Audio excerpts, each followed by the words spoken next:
రాసిన పత్రికలలో ఒక పత్రిక అయిన ఫిలిప్పీలకు రాసిన పత్రిక 4వ అధ్యాయము మొదటి 3 వచనాలు ఈ పూట మనం ధ్యానం చేసుకుందాం. ఫిలిప్పీలకు రాసిన పత్రిక 4వ అధ్యాయము మొదటి నుండి చదువుకుందాం. కావున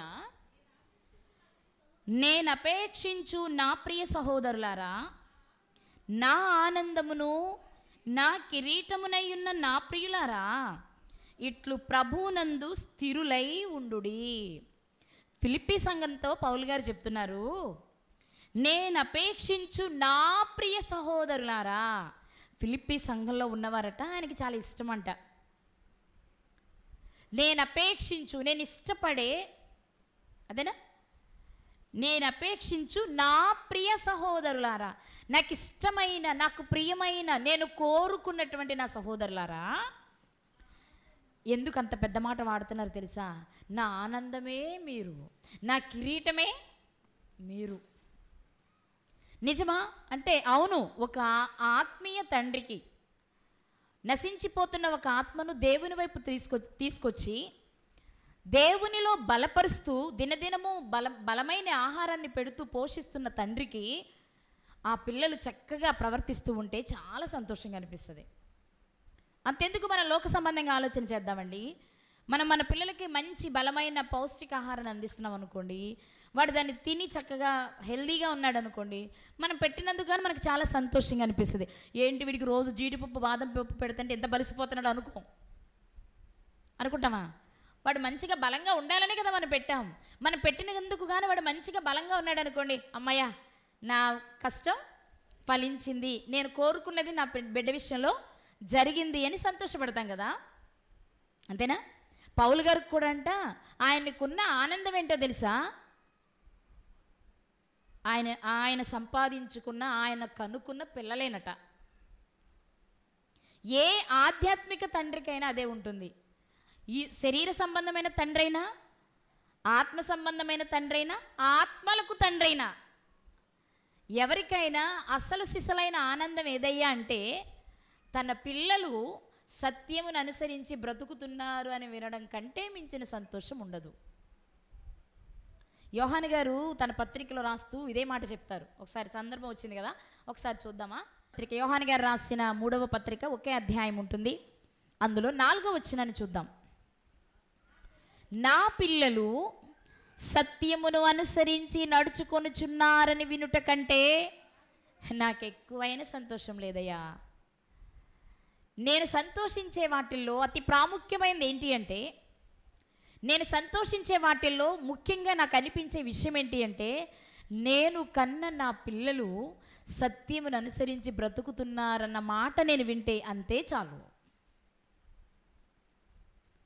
ఇది యోహాను గారు చెప్పిన మాటేనా అంటే ప్రతి భక్తుడు చెప్పే మాట, అంతే కదండి. శరీరపరంగా మనం కన్న పిల్లలే మన మాట వింటున్నారంటే, లేకపోతే అక్కడక్కడ మన పిల్లల గురించి చెప్తున్నారు అనుకోండి, వాళ్ళండి ఎంత పెద్దోళ్ళైనా తల్లిదండ్రుల మాట ఎదురు చెప్పరండి అని మీ గురించి, మీ పిల్లల గురించి నాతో మీ ఫ్రెండ్ చెప్పాడండి అన్నప్పుడు మనం ఎంత పొంగిపోతాం. అమ్మా పర్వాలేదు, నా పిల్లల గురించి బయట మంచి విషయమే చెప్పుకుంటున్నారు అని మనసులో చాలా సంతోషిస్తాం కదా. భౌతికంగా మనమే ఇలా సంతోషిస్తూ ఉంటే మరి ఆధ్యాత్మికంగా కన్న తల్లిదండ్రులు తమ పిల్లలు ఎక్కడున్నా వాక్య ప్రకారం బ్రతుకుతున్నారని తెలిసినప్పుడు వాళ్ళు కూడా చాలా సంతోషిస్తారు. ఇప్పుడు ఫిలిప్పీ సంఘంలో ఉన్న పిల్లలను చూసి పౌలు గారు అలాగే సంతోషిస్తున్నారు. సంతోషించడమే కాదు, చెప్తున్నారు అన్నమాట, నా ఆనందం ఏదో కాదయ్యా, మీరే. ఎందుకు మీరే? మీరు చక్కగా బ్రతికితే, మీరు నీతిగా బ్రతికితే, మీరు సత్యమును అనుసరించి బ్రతికితే, మీ గురించి 10 మంది చెప్పుకుంటుంటే అంతకంటే నాకు భాగ్యం ఇంకేమీ ఉండదు, అంతకంటే ఆనందం నాకు ఇంకేమీ ఉండదు. నేను కోరుకునే ఆనందం ఇదే. నేను కోరుకున్నట్లే మీరున్నారు ఫిలిప్పీ సంఘస్థులారా. కాబట్టి మీరే నా ఆనందం. చెప్పండి, మీరే నా ఆనందం. అంతేకాదు, మీరే నా కిరీటం. మీరు బాగుంటే మిమ్మల్ని బట్టి దేవుడు నాకు ఇచ్చే కిరీటంలో ఒక్కొక్క రత్నం పెరుగుతూ ఉంటుంది, పొదగబడుతూ ఉంటుంది. ఫిలిప్పీలో సంఘంలోని వ్యక్తులు అంచెలంచెలుగా అభివృద్ధి చెందుతూ నిన్నటి కంటే ఈ రోజు కంటే రేపటికి బాగా అభివృద్ధి చెందుతూ ఉంటే దేవుడు మెచ్చుకునే, పౌలు నీ కష్టానికి ఫలితంగా ఫిలిప్పీలో ఉన్న పిల్లలను బట్టి నీకు ఇంకో రత్నం పెంచుతానయ్యా నీ కిరీటంలో, ఓ ముత్యం పెంచుతానయ్యా నీ కిరీటంలో అంటుంటే ఎంత సంతోషం. అంటే ఇక్కడ మీరు గమనించవలసిన విషయం ఏంటంటే, పౌలు గారు ఫిలిప్పీలో ఉన్న పిల్లలను చూస్తున్నప్పుడు పిల్లలు కనబడుతుంటే పిల్లలలో కిరీటం కనబడుతుంది ఆయనకి. ఆయన పొందబోవు కిరీటం కనబడుతున్నప్పుడు ఆయన పడుతున్న కష్టమేం పెద్ద కష్టం అనిపించదు. అంతేనా? అదే పిల్లల మాట వినట్లేదు అనుకోండి, మన కిరీటంలో ఒక్కొక్క ముత్యం రాలిపోతూ ఉంటే ఎలా ఉంటుంది చెప్పండి? మనం కూడా బంగారం చేయించుకుంటాం కదా, ముత్యాలు పగడాలు లాంటివి చేయించుకుంటే అరిగిపోయి ముత్యం ఊడిపోయి ఖాళీ ఏర్పడతా ఉంటుంది కదా. ఇప్పుడు మన కిరీటంలో అలా ముత్యాలు రత్నాలు అన్నీ పడిపోతూ ఉన్నప్పుడు ఎలా ఉంటుంది ఆ కిరీటం? బాగుంటుంది చూడటానికి. కిరీటం అంటే ఎలా ఉండాలి? దగ్గ మెరిసిపోవాలి. అలా మెరవాలంటే అందులో ముత్యాలు రత్నాలు పొదిగిబడి ఉండాలి. అలా పొదగాలి అంటే విషయం ఏం చెప్తుందో తెలుసా బైబిలు? అక్కడ కిరీటంలో రత్నాలు కావాలంటే ఇక్కడ కష్టపడి పనిచేసి ఆత్మ సంబంధమైన పిల్లల్ని కని పెంచు అని చెప్తుంది. మనం అంటాం అమ్మో అంత పని మేము చెయ్యం కానీ కిరీటం కావాలి.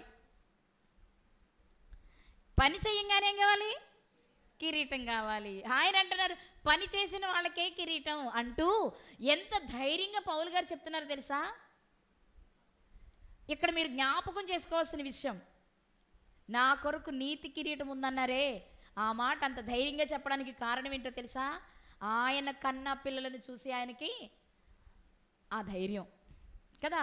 నా పిల్లలే నా బలం అండి, నా పిల్లలే నాకు ధైర్యం అండి అని చెప్తాం కదా. మనం చెప్పమా?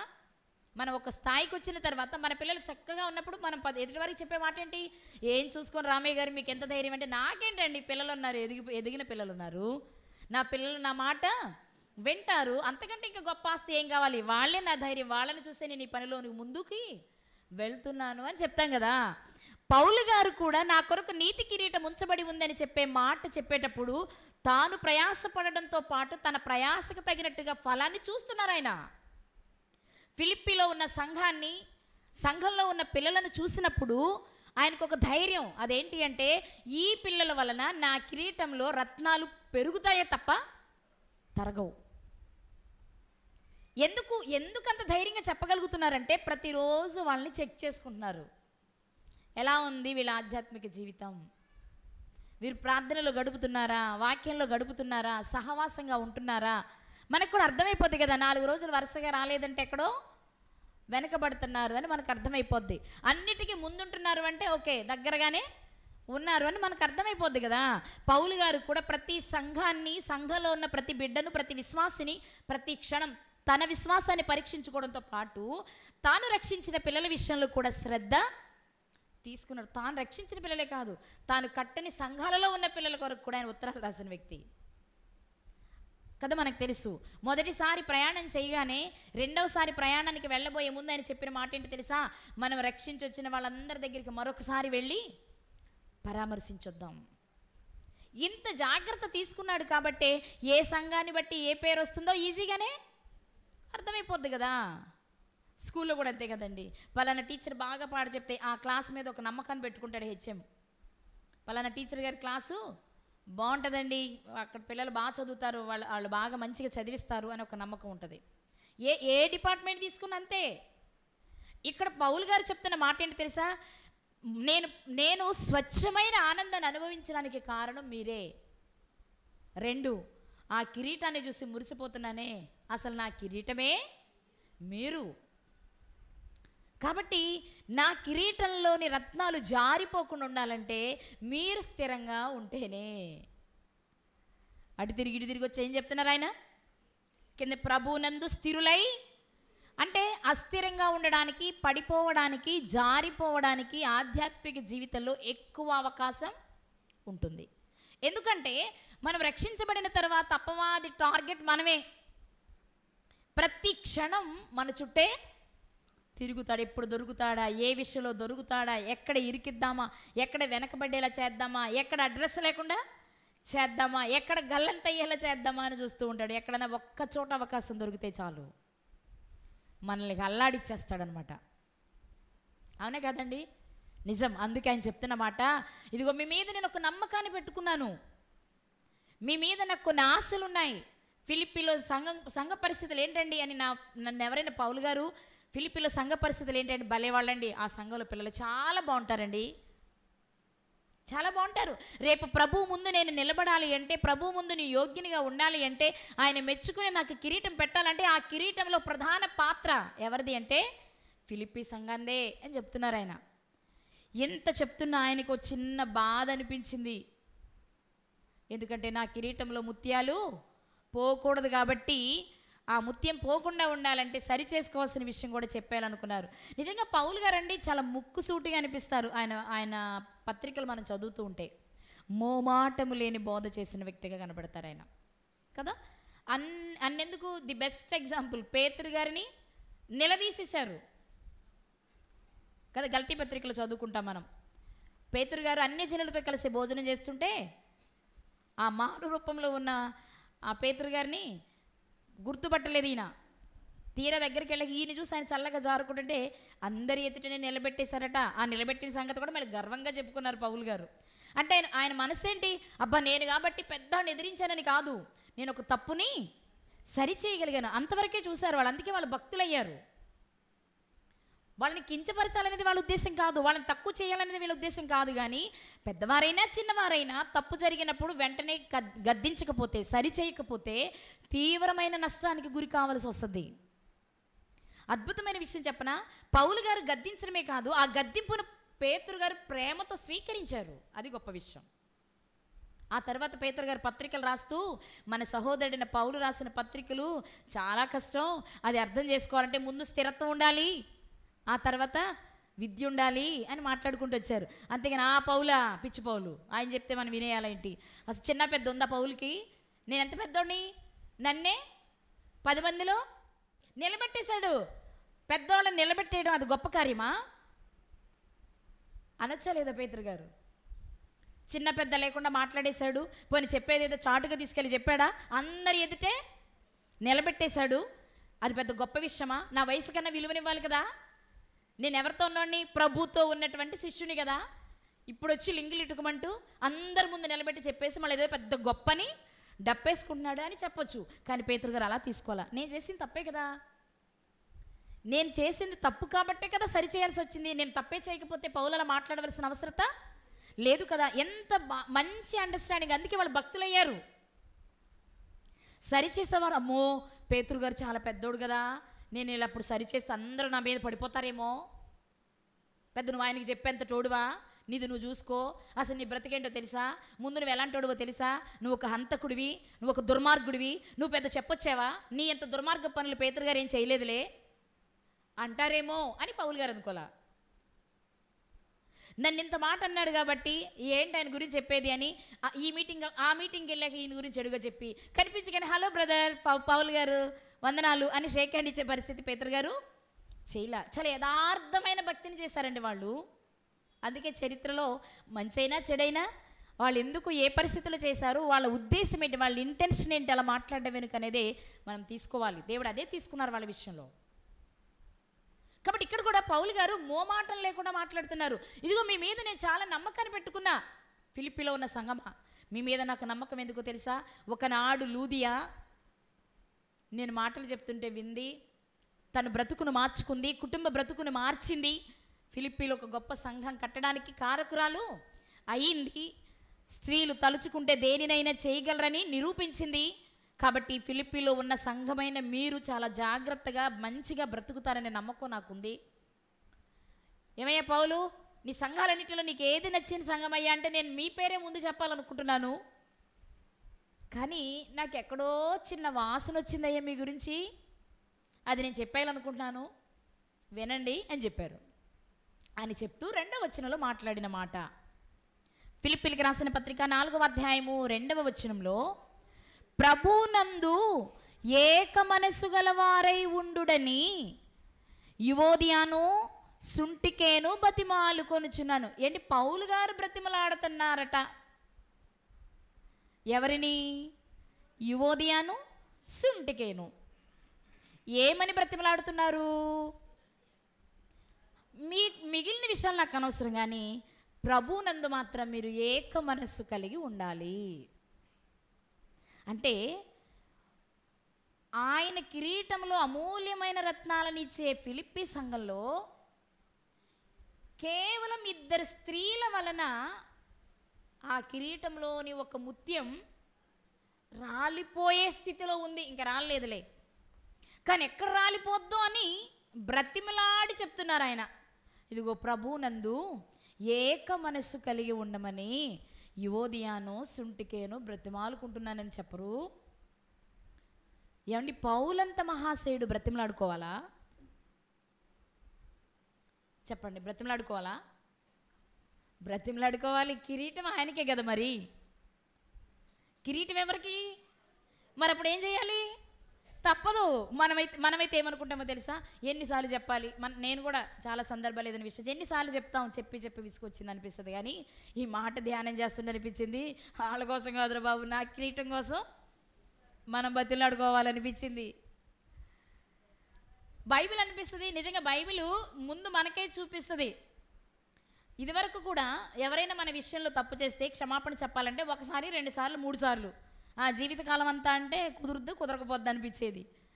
ఆ పేతురు గారు వెళ్ళి యేసుక్రీస్తు అని అడిగారే, యేసుక్రీస్తు గారు చెప్పారు 70 ఏళ్ల మారు మట్టి. కానీ ఆ కింద ఒక ఉపమానం చెప్తారు ఆయన. 10,000 తలాంతులు వచ్చి ఉన్నవాడు, 100 దేనారాలు వచ్చి ఉన్నవాడు ఉపమానంలో చెప్తూ, బాబురే నువ్వు ఎదుటోని క్షమించకపోతే క్షమించబడిన నీ పాపాలు కూడా మళ్ళీ తిరిగి బయటకు వస్తాయి. ఇక అప్పుడు క్షమాపణ దొరకడం కష్టమండి బాబోయ్.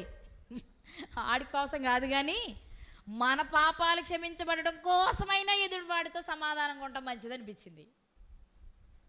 మామూలుగా అయితే ఎన్నిసార్లు క్షమిస్తాం? 2 సార్లు 3 సార్లు 4 సార్లు 10 సార్లు, ప్రతిసారి క్షమిస్తామేంటి అనిపిస్తుందా లేదా? నిజంగా అలా అనుకుని కొంతకాలం కొన్ని విషయాల్లో వదిలేసాం. కానీ అది విన్న తర్వాత వాళ్ళ కోసం కాదు బాబు, మన కోసం మనం క్షమాపణ అడగాలి. వాళ్ళ సంగతి వాళ్ళు క్షమించారా లేదా మనకు అనవసరం. మనం అడగాలి. ఎందుకు? క్షమాపణ మనము ఎదుటివారిని మనం క్షమించకపోతే క్షమించబడినవి కూడా మనయే రద్దయిపోతాయంట, మళ్ళీ మొదటికి వస్తుందంట. ఇప్పుడు అన్ని క్షమాపణ పొందడం ఇప్పుడు మన వల్ల కాదు కదా, చాలా కష్టం కదా. అవును కదా, ఆ సందర్భమే తీసుకుందాం. 100 దేనారాలంటే 50 రూపాయలు, 10,000 తలాంతులంటే 3,60,00,000. 3,60,00,000 అప్పు క్షమించేశాడు యజమాని. కానీ క్షమాపణ పొందినవాడు తన తోటి సహోదరుడు 50 రూపాయల అప్పు క్షమించలేకపోయాడు. అందుకు ఆ యజమానుడు ఏం చేశాడు తెలుసా? నీ సోదరుడు 50 రూపాయలు క్షమించలేదు కాబట్టి మళ్ళీ సచ్చినట్టు నువ్వు 3,60,00,000 కట్టు అన్నాడు. 50 క్షమిస్తే అయిపోయేది కదా. ఒక్క 50 దగ్గర మనం వెనక ముందు ఆడడం చేత ఏమైంది? 3,60,00,000 అప్పు మళ్ళీ మొదటికి వచ్చింది. ఇదే మన పరిస్థితి అట. ఎదుటి వారిని క్షమించే విషయంలో క్షమించకపోతే, దీనికంటే 50 రూపాయలు ఉన్నవాడు, 100 రూపాయలు ఉన్నవాడు, 1000 రూపాయలు ఉన్నవాడు 100 మంది వచ్చినా క్షమించేసామనుకో హ్యాపీ. ఎందుకంటే ఇలాంటివి ఎన్ని క్షమించినా 3,60,00,000 అంత అవ్వవు కదా. ఇది మొదటి పాయింట్. అయితే రెండో పాయింట్ ఏంటి అంటే, ఎవరినైనా బ్రతిమలాడుకోవాలి. ఏక మనస్సు కలిగి వారు లేకపోతే, సమాధానంగా లేకపోతే. ఎందుకయ్యా అంటే, వాళ్ళు సమాధానంగా లేకపోతే నీ కిరీటంలో ఒక ముత్యానికి ఎసరు. సో అది దేవుడు నిజంగా ఆయన జ్ఞానం అనంత జ్ఞాని అన్నారు కదా అన్నగారు మాట్లాడుతూ, నువ్వు అనంత జ్ఞానం కలిగిన వాడు అన్నారు. నిజమే, ఎదుటి వారి మీదే ఉంటే మనం అనిష్టానుసారంగా చెలరేగిపోతాం. అది మన మీదే ఉంటే సచ్చినట్టు చేస్తాం. నువ్వు క్షమిస్తేనే రబ్బాయి, నువ్వు సమాధాన పరిస్తేనే రబ్బాయి అని మనకు చెప్పారు కాబట్టి ఇప్పుడు మనం ఏం చేస్తాం? చచ్చినట్టు చేస్తాం. అదే నీ ఇష్టం, చేస్తే చేయి, లేకపోతే లేదు అన్నారనుకోండి, మన ఇష్టం. మన ఇష్టం అంటే ఏది చేస్తాం చెప్పండి మీరు? చెయ్యం కదా. మనం చేయమని ఆయనకు కూడా తెలుసు. చేయకపోతే ఇది, అందుకే ముందే పెట్టారు ఆయన మన కండిషన్ అనమాట. ఇప్పుడు పౌలు గారు బ్రతిమలాడుకుంటున్నారు. ఇందులో స్వార్థమే లేదు, కానీ సంఘంలోని బిడ్డలు సమాధానంతో ఉండాలని కోరుకుంటున్నాడు ఆ తండ్రి. సువార్త వలన కనుక్కున్నాడు కదా పిల్లల్ని, సమాధానంగా ఉండాలని కోరుకుంటున్నాడు. ఇంతకీ అంత బ్రతిమలాడడానికి గల కారణాలు కేవలం ఆయన కిరీటంలో ముత్యం పొద్దను పగడం పొద్దని మాత్రమే కాదు, లేక సువార్త వలన తాను కన్నాడని మాత్రమే కాదు, కానీ ఈ 2 స్త్రీలు కూడా చాలా గొప్ప స్త్రీలు. యువోదియ, సుంటికే అనబడే ఇద్దరు స్త్రీలు. యువోదియ అనే పేరుకి అర్థం సువాసన, సుంటికే అనే పేరుకి అర్థం సౌభాగ్యవతి. మనకి బైబిల్ చరిత్రలో మ్యాక్సిమం పేర్లు వాళ్ళ పేర్లకు తగిన జీవితాన్ని చూపిస్తాయి. వాళ్ళ బ్రతుకును బట్టే పేర్లు ఉన్నాయా అన్నట్టు అనిపిస్తుంది కదా. నిజంగానే యువోదియ, సుంటికే చేసిన ప్రయాస, వారు చేసిన పరిచర్య సువాసనను వెదజల్లడమే కాదు, సౌభాగ్యవతులుగా మిగిల్చింది. సౌభాగ్యవతి అంటే ఏంటి ఏమండి? సౌభాగ్యవతి అంటే ఏంటి? సువాసన అంటే తెలుసుగా మనకి, మంచి వాసనని ఇవ్వడం కదా. మరి సౌభాగ్యవతి అంటే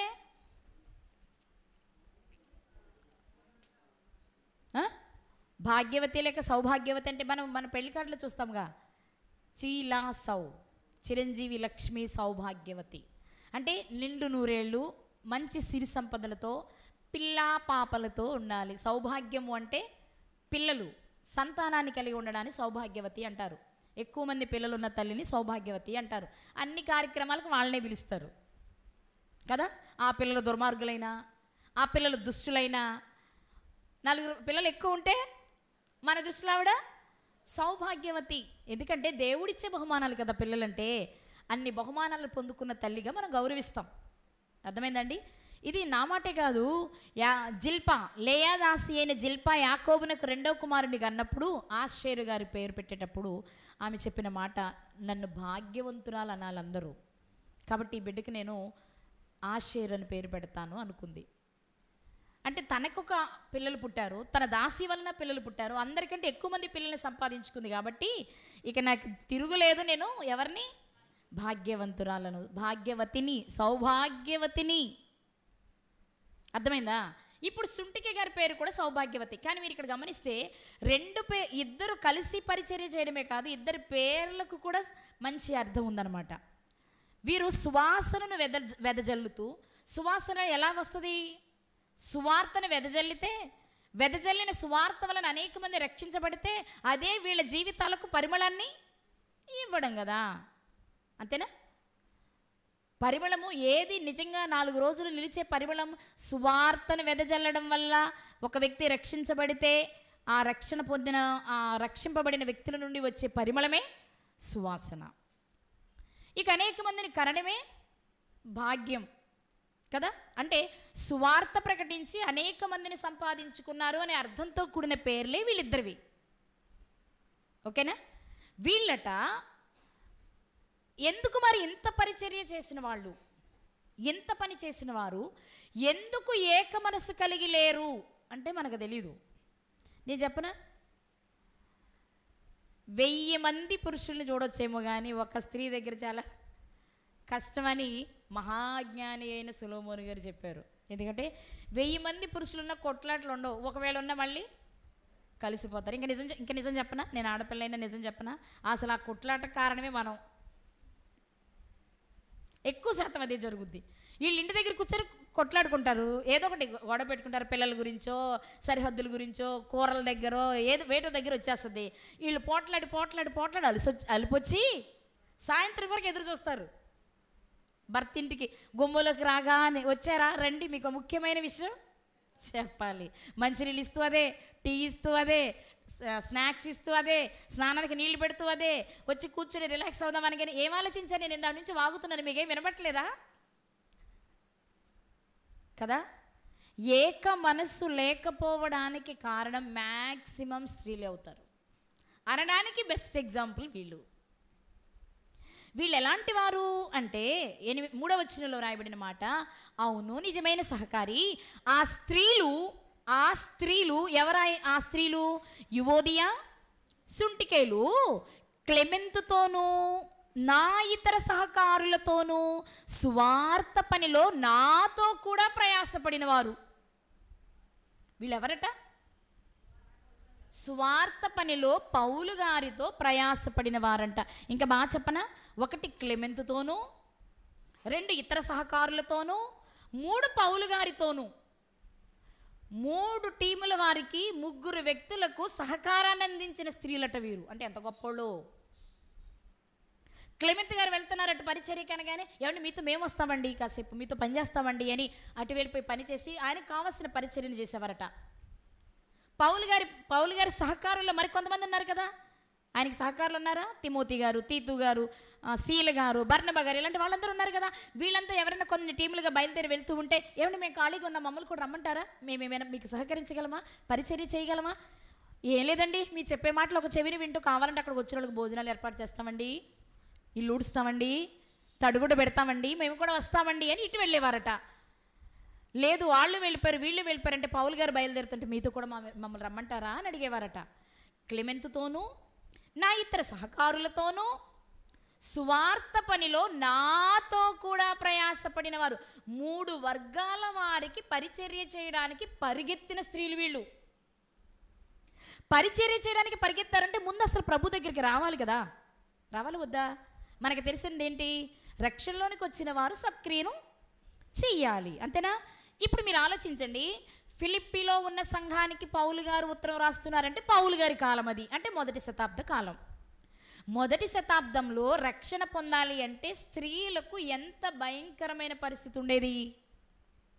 పురుషులకే ఉండేది, శిష్యులకే ఉంది కదా. అంతెందుకండి, అప్పుడు ప్రభువుని అంగీకరిస్తున్న వారినే కదా కొట్టి చంపుతున్నది పౌలు గారు. మరి ఆ తర్వాత ఆయన మనసు కలిగిన వాళ్ళు కూడా సమాజంలో ఉంటారుగా, వ్యతిరేకించేవాళ్ళు, తిట్టేవాళ్ళు, కొట్టేవాళ్ళు. మరి అలాంటి కాలంలో క్రీస్తుని రక్షకునిగా అంగీకరించి ఫిలిప్పీ ప్రాంతంలో ఉన్న సంఘంలో సభ్యత్వాన్ని సంపాదించారు అంటే వీళ్ళు సాధారణమైన స్త్రీలా? కాదు. ధైర్యవంతులు, బలవంతులు, సమర్థవంతులు, పరిచర్య చెయ్యగలిగిన వారు. నిజంగా ఫిలిప్పీలో ఉన్న సంఘంలో పరిస్థితులు మనం ఆలోచిస్తే ఎంత మంచి సంఘం అండి కదా. క్లెమెంత్ ఉన్నారు, ఇతర సహకారులు ఉన్నారు, పౌలు గారు ఉన్నారు, మరి వీళ్ళందరికీ సహకరిస్తూ చాలామంది స్త్రీలు ఉన్నారు. అందులో ముఖ్యంగా యువోదియ, సుంటికే గారులు ఉన్నారు. ఇలాంటి వీరులను కలిగిన ఆ సంఘాన్ని చూసి మురిసిపోతే ఏం చేస్తారు? మరి నా కిరీటం నా ఆనందం అనకపోతే ఏమంటారు ఆయన? అంతేనే కాదండి, మీరందరూ ఎవరిని పిలిస్తే వాళ్ళు వచ్చి ప్రార్థన చేసి, ఎవరిని అడిగితే వాళ్ళు వాక్యం చెప్పేసి, ఎక్కడికి వెళ్ళమంటే మీరు అక్కడికి వెళ్ళిపోతే మేము కూడా అంతే, మా ఆనందమును మా కిరీటమును మీరే అందుము. కానీ మీరు అంటున్నారు మా కిరీటాలు మాయే, మీ కిరీటాలు ఏమైనా ఉంటే ఇంకేమైనా సంఘాలు బ్రాంచులు ఉంటే అటు చూసుకోండి అని ఎవరి సంఘాలు వాళ్ళు ఫాలో అయిపోతున్నట్టున్నారు కదా. ఇంత మంచి సంఘంలో సభ్యత్వాన్ని సంపాదించుకున్నారు యువోదియ, సుంటికే. ఎంత గొప్ప పరిచర్యను చేస్తున్నారో వాళ్ళు. వాళ్ళను గూర్చి బ్రతిమలాడుతూ ఆయన అంటున్నారు, సువార్త పనిలో నాతో కూడా ప్రయాసపడిన వారు గనుక వారికి సహాయము చేయమని నిన్ను వేడుకుంటున్నాను నిజమైన సహకారి. ఈయన ఈ ఉత్తరాన్ని ఫిలిప్పీ సంఘంలో ఒక ప్రత్యేకమైన వ్యక్తి మాట్లాడుతూ, ఇదిగో వాళ్ళు ఎంత గొప్పోళ్ళు కదా, వాళ్ళకి ఏదో సహాయం అవసరమైంది, అది చేయండి. ముఖ్యంగా ఆ సహాయం కంటే నువ్వు చేయాల్సిన ఇంకో సహాయం ఏంటో తెలుసా? వాళ్ళు ఏక మనసు కలిగి జీవించడానికి నీ వంతు పాత్ర నువ్వు పోషించు. అంత చెయ్యాలా? వీళ్ళ కోసం అంత చెయ్యాలా? చెయ్యాలి. ఎందుకంటే వీళ్ళు సాధారణమైన స్త్రీలు కాదు. భయంకరమైన పరిస్థితుల మధ్య ప్రభువును అంగీకరించి సంఘంలో సభ్యులుగా చేరిన వారు ఏదోలేండి వాక్యం వినడానికి మాత్రం వస్తాము, ఏదో రొట్టె ద్రాక్షరసం ఇస్తే ఆ రొట్టెదో తిని వెళ్ళిపోతాము, కానీ మమ్మల్ని బయటికి పంపించకండి, మమ్మల్ని స్టేజ్ల మీదకి పిలవకండి అని చెప్పిన వాళ్ళు కాదు. ఎక్కడికి వెళ్ళమంటారండి? మీతో రమ్మంటారా? వాళ్ళతో వెళ్ళమంటారా? వీళ్ళతో వెళ్ళమంటారా? అక్కడికి వెళ్ళి ఏం చేయమంటారు? మీరు ఆజ్ఞాపించడం మేము చేసేస్తామన్నటువంటి వీరవనితలు ఎవరు? యువోదియ, సుంటికేలు అని చెప్తూ వాళ్ళ గురించి మాట్లాడుతూ, ఆ సహకారుల పేర్లు జీవ గ్రంథమందు వ్రాయబడి ఉన్నవి. పౌలు గారికి అర్థమైన విషయం ఏంటో తెలుసా? వాళ్ళు చేసిన పరిచర్యను చూస్తే పౌలు గారికి అర్థమైంది ఏంటంటే వీళ్ళ పేర్లు జీవగ్రంథంలో ఉన్నాయి, తుడిచిపెట్టకుండా. అర్థమైందా? వీళ్ళ పేర్లు జీవగ్రంథంలో తుడుపు పెట్టకుండా ఉన్నాయంటే ఎంత పరిచర్య చేస్తుంటారు మీరు ఆలోచించాలి. మనం కూడా మాట్లాడుతూ ఉంటాం కదా చాలా సందర్భాల్లో, పరిచర్య చేయండి. మీరు వాక్యం నిలబడి వాక్య పరిచర్య చేయలేకపోయినా కింద పరిచర్య చేయండి, కుర్చీలు వేయండి, ఊడవండి, లేకపోతే అది చేయండి ఇది చేయండి అది మాట్లాడుకుంటాం కదా. అప్పుడు మనం చెప్పుకునే బెస్ట్ ఎగ్జాంపుల్ ఎవరి గురించి చెప్తాం? సహకారుల పేర్లు కూడా జీవగ్రంథంలో వ్రాయబడ్డైన సందర్భాన్ని జ్ఞాపకం చేసుకుంటాం కదా. ఆ సహకారులు ఎవరో కాదు, ఈరోజు మనం మాట్లాడుకుంటున్న యువోదియ సుంటికేలు. నిజం చెప్పండి, చరిత్రలో సహకారుల పేర్లు జీవగ్రంథంలో ఉన్నాయి. మీరు సహకరిస్తే మీ పేర్లు జీవగ్రంథంలో తుడుపు పెట్టకుండా ఉంటాయని ఈరోజు మనం మాట్లాడుకోవడానికి మాదిరికరమైన జీవితాన్ని జీవించారంటే వాళ్ళు చిన్నోళ్ళ కాదు.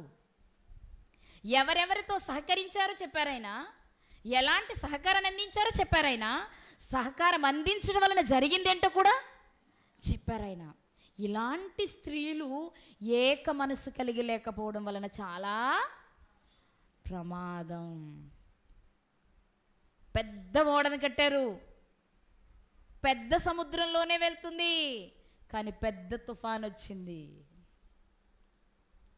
ఓడ పెద్దదే, సముద్రం పెద్దదే, కానీ తుఫాను కూడా పెద్దదే.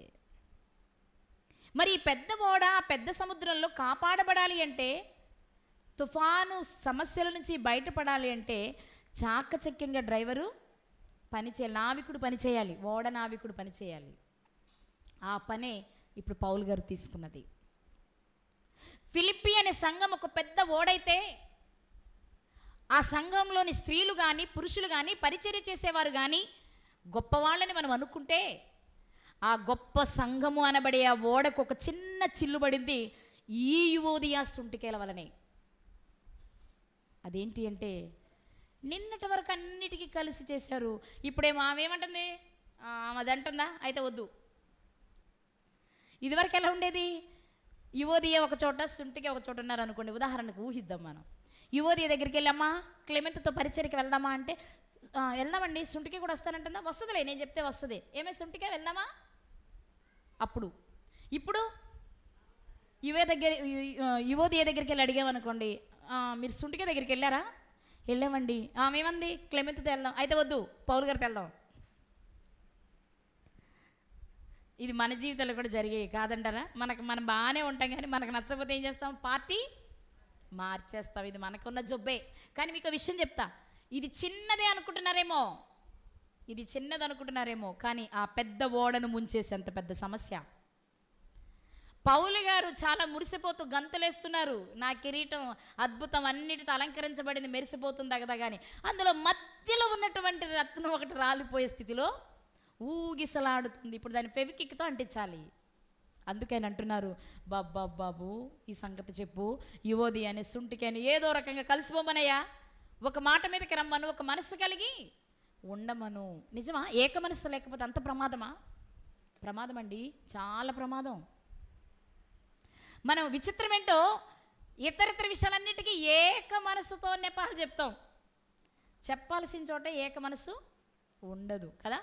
కదా, విందుకు పిలిచాడు కదా విందు ప్రధాని, నలుగురికి విందు కబురు చెప్పాడు, నేను మంచి విందు చేస్తున్నాను అందరికీ చెప్పరమ్మని కబురు పంపాడు దాసుని, చెప్పొచ్చాడు. మళ్ళీ విందు సిద్ధమైన తర్వాత పంపిస్తే ఒక్కొక్కళ్ళు ఒక్కొక్క నెప్పం చెప్తున్నారు. ఏమని, నేను పొలం కొనుక్కున్నాను ఇప్పుడు చూడాలి, ఎడ్లు కొనుక్కున్నాను ఇప్పుడు చూడాలి, పెళ్లి చేసుకున్నాను మా ఆవిడ దగ్గరికి వెళ్ళాలని కారణాలు చెప్తున్నారు.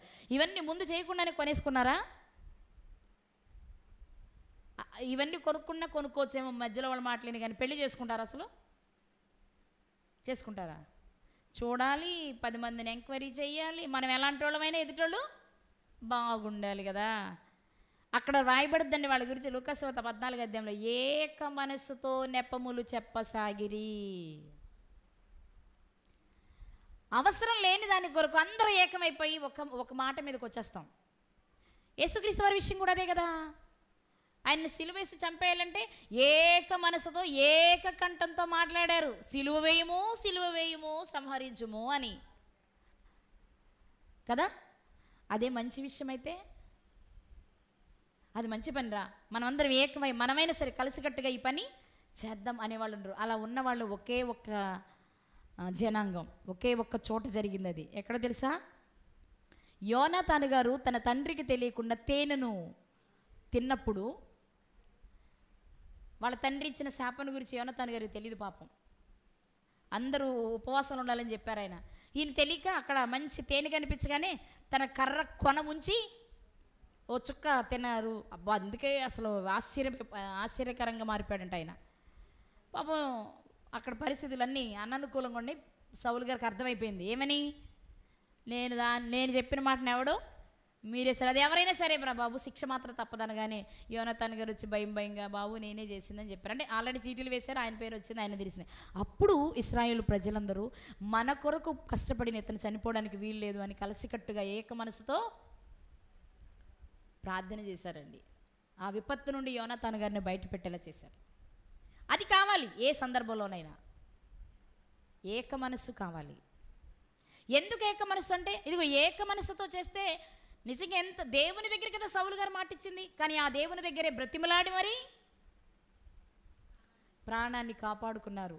ఎందుకు ఇప్పుడు అందులోనే ఒక బ్యాచ్ యోనాతాన సౌలు కొడుక, ఆడికి చాలా పొగరు, తల పొగరు, వాళ్ళ నాన్న రాజని.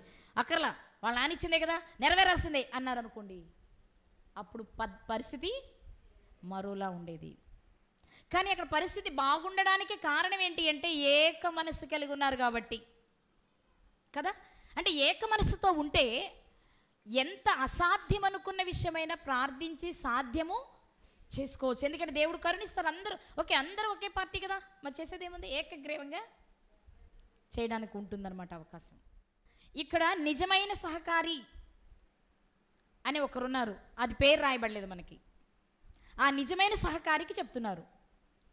వీళ్ళు సహకారులే, అక్కడ రాశారు కదా నిజమైన సహకారి అని పిలుస్తూ, ఆ స్త్రీలు క్లెమెంతుతోనూ నా ఇతర సహకారులతోనూ సువార్త పనిలో నాతో కూడా ప్రయాసపడిన వారు. అంటే ఫిలిప్పీలో ఉన్న సంఘంలో ఎవరో నిజమైన సహకారకులు ఉండాలి, అది అన్నది నేను. వాళ్ళు ఎవరో మనకి తెలీదు, కానీ ఉత్తరం అందగానే ఆ పెద్దలు ఎవరికో ఆ పెద్దకి అందుద్దేమో.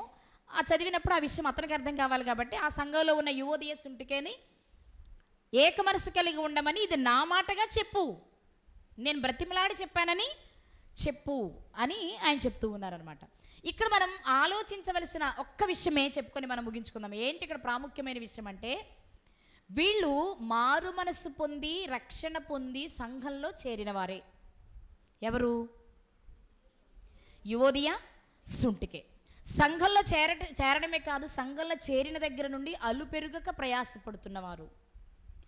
వారు ఎంత ప్రయాసపడ్డారు అంటే వారి పేర్లు జీవగ్రంథంలో ఉన్నాయని వాళ్ళు చెప్పుకోవట్లా, వాళ్ళని గురించి పౌలు గారు సాక్ష్యమిస్తూ ఉన్నారు. ఇంత గొప్ప స్థితి కలిగిన ఎందుకు వారి మధ్య ఏక మనస్సు లేదు?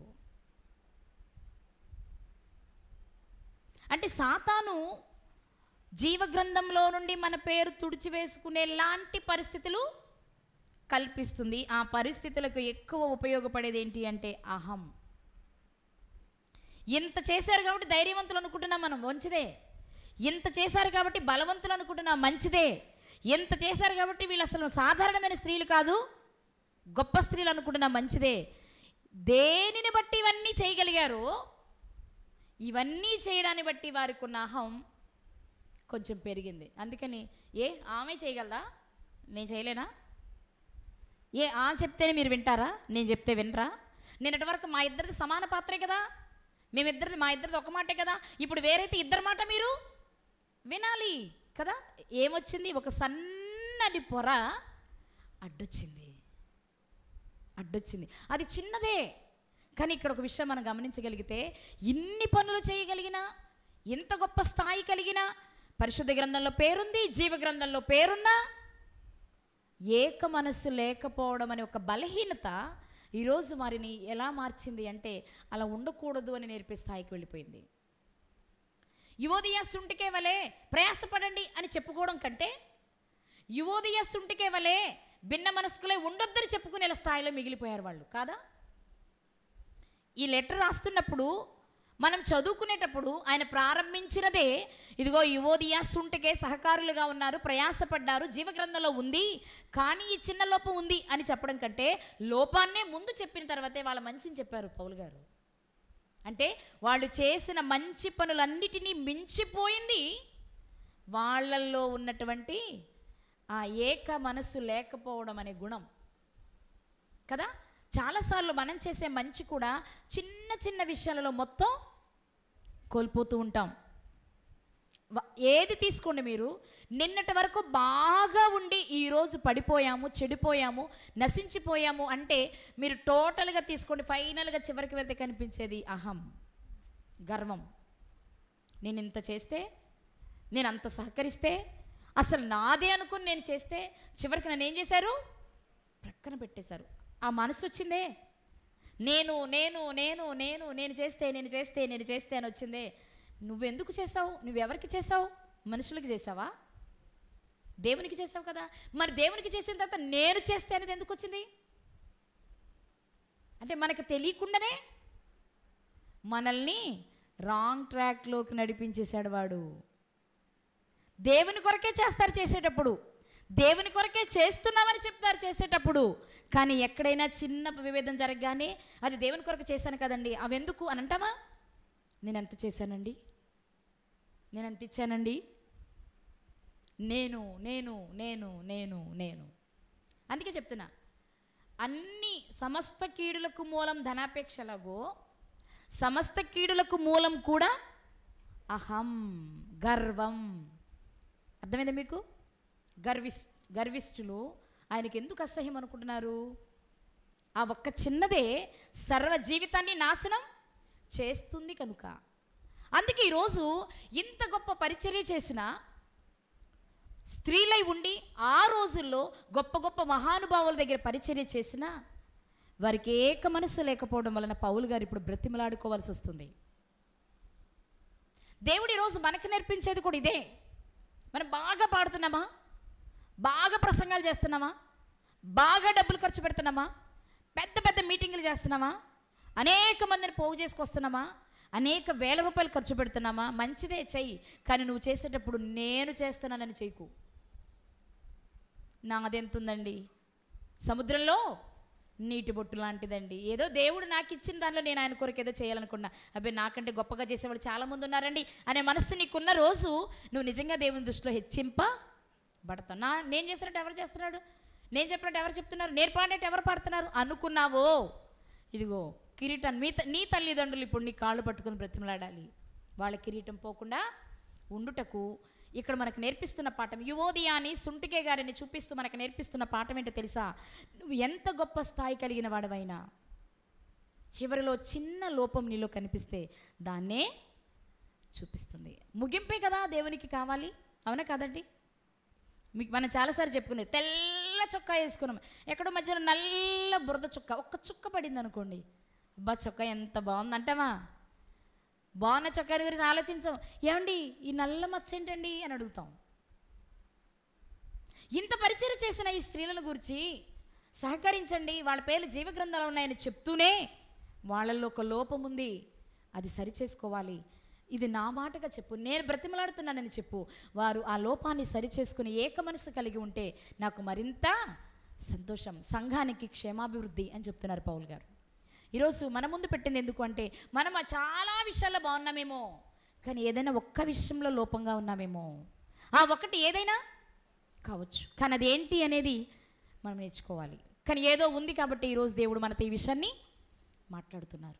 కాబట్టి మనం చేసే గొప్ప పనులను చూసి మురిసిపోవడం కంటే ఇంకా ఏమైనా లోపాలు ఉన్నాయని సరిచేసుకునే స్థితిలో ఉన్న రోజు మన బ్రతుకులు సరిచేసుకోవడానికి వీలు కలుగుతుంది ప్రియులారా. కాబట్టి యువోదియాని సుంటికేను బ్రతిమాలుతున్నారు పౌలు గారు. ఎలా ఉండమని? ఏక మనస్సు ఉండమని. అంటే వారి మధ్య లోపం ఏంటి? ఐక్యత లోపించింది. అది మనోహరమైన సువాసనగా లేదు, నిజమైన సంతోషాన్నిచ్చే సౌభాగ్యవతిగా లేరు సుంటికే గారు.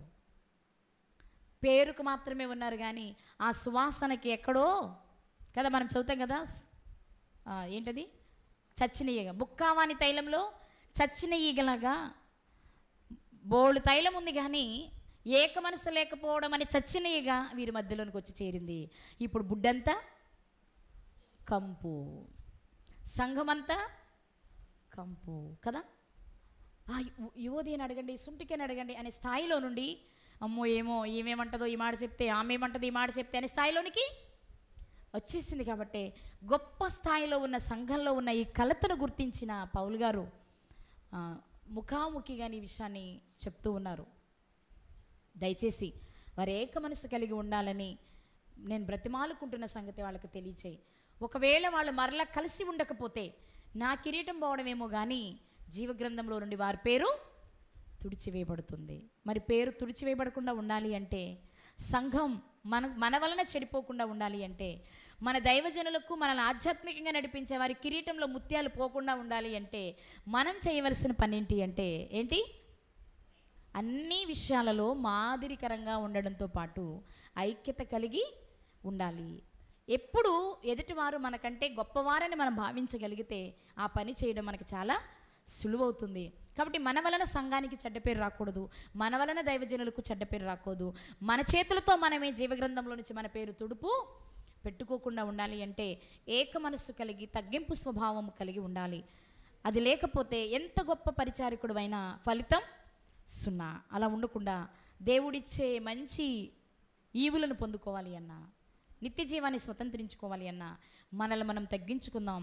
ఈ లక్షణం నాలో చెడుని రేకెత్తింపచేస్తుంది, చెడును గుర్తు చేస్తుంది. ఈ ఒక చెడ్డ లక్షణం వలన నా సంఘం అంతటికి తప్పుగా మారుతుంది అనుకున్నప్పుడు తప్పకుండా దానిని మనం సరి చేసుకోవాలి. కాబట్టి అలా సరి చేసుకోగలిగిన మనస్సుని ఇవ్వమని దేవుని అడుగుదాం. సరి చేసుకుందాం, దేవునికి ఇష్టలుగా బ్రతుకుదాం, పరలోకాన్ని స్వతంత్రించుకుందాం. అలాంటి కృప దేవుడు మనందరికీ దయచేయునుగాక. ఆమెన్.